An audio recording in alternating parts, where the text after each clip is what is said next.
7:30 ಸ್ಕೂಲಿಗೆ ಹೋಗಿದ್ದಾನೆ sir. School ಹೋಗಿ 8:30 ತನಕ ನಮಗೆ ಕಾಲ್ ಮಾಡ್ರ ನಿಮ್ಮ ಹುಡುಗ ಹಿಂಗಾಗ್ಯಾನ. ನಾವು ಕೇಳಿದ್ರೆ ಏನಾಗ್ಯದ ಅಂತ ಏನಾಗ್ಯದ ಅಂತ ಕೇಳಿದ್ರೆ ನಮ್ಗೆ ಹೇಳಿಲ್ಲ. ಹಾಸ್ಪಿಟಲ್ ಬರ್ರಿ ಖಾಲಿ ಅಂದ್ರೆ ಏನಾಗಿದೆ, ಬೈಕ್ ಮೇಲೆ ಬಿದ್ದಾನ, ಗಾಡಿ ಏನಾಗಿದೆ ಸ್ಕೂಲ್ದಾಗ ಅಂತ ಕೇಳಿದ್ರೆ ನಮ್ಗೆ ಏನು ಹೇಳಿಲ್ರಿ, ಇನ್ಫಾರ್ಮೇಶನ್ ಕೊಟ್ಟಿಲ್ಲ. ಗೌರ್ಮೆಂಟ್ ಹಾಸ್ಪಿಟಲ್ ನಮ್ಗೆ ವಿತೌಟ್ ಪರ್ಮಿಷನ್ ಪೋಸ್ಟ್ ಮಾರ್ಟಮ್ ಮಾಡ್ಲಕ್ ಕರ್ದರು. ನಮ್ ವಿತೌಟ್ ಸೈನ್ ಏನ್ ಪರ್ಮಿಷನ್ ಇಲ್ಲ. ಸ್ಕೂಲ್ದಾಗ ಭಾಗ್ಯ ಮೇಡಮ್, ರಾಹುಲ್ ಸರ್ ಇವ್ರಿಬ್ಬರು ಟಾರ್ಚರ್ಲಿಂದ ನಮ್ ಹುಡುಗರು ಇದು ಆಗ್ಯದ ರೀ, ಅನಾಹುತ ಆಗ್ಯದ. ಅವರು ಪ್ರತಿ ದಿನ ಅವ್ರ ಟಾರ್ಚರ್, ಫುಲ್ ಟಾರ್ಚರ್ ಹುಡುಗರು. ನಮ್ಮ ಏನ್ ಹುಡುಗ ಆಗ್ಯದ ಬೇರೆ ಹುಡುಗ ಆಗ್ಬಾರ್ದು. ಮತ್ ಪ್ಲಸ್ ಸ್ಕೂಲ್ ಬಿಟ್ಟು ದನ ಮೈಸ್ಬೇಕು, ದನ ಸಾಫ್ ಮಾಡ್ಬೇಕು, ಹೆಂಡಿ ತೆಗಿಬೇಕು, ಈ ಕೆಲಸ ಸ್ಕೂಲ್ ಆಮೇಲೆ ಇವ್ ಪಲ್ಲೆ ಫಸ್ಟ್ ಕೆಲಸ ಮಾಡಿಸ್ತಿದ್ರು. ಅವ್ರಿಗೆ ಮೆಂಟಲಿ ತೋಲ್ ಟಾರ್ಚರ್ ಕೊಟ್ಟು ನಮ್ಮ ಹುಡುಗಿ ಸ್ಥಿತಿ ಆಗಿದೆ. 10th ಕ್ಲಾಸ್ ಹುಡುಗನ ಹೆಸರು ಸಮೀರ್.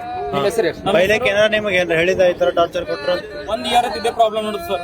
ನಾವು ಡೈಲಿ ಹೋಗಿ ಅವ್ರಿಗೆ ಹೇಳ್ತಾ ಇದೀವಿ, ಹ್ಞೂ ಅಂತಂದ್ರೆ ನಮ್ಗೆ ಏನ್ ಅನ್ಸ್ತದೆ ನಾವು ಮಾಡ್ತೇವೆ, ನೀವು ನಮ್ಗೆ ಹೇಳಕ್ ಹೋಗ್ಬಿಡತ್ತೆ, ಹಿಂಗೆ ನಮ್ಗೆ ಇದು ಮಾಡಿಸಿದ್ರೆ ಅವರು. ನಮ್ಮ ಹೆಸರು ಸಿರಾಜ್, ನಾವು ಮಾಮ ಇದ್ದೀವಿ.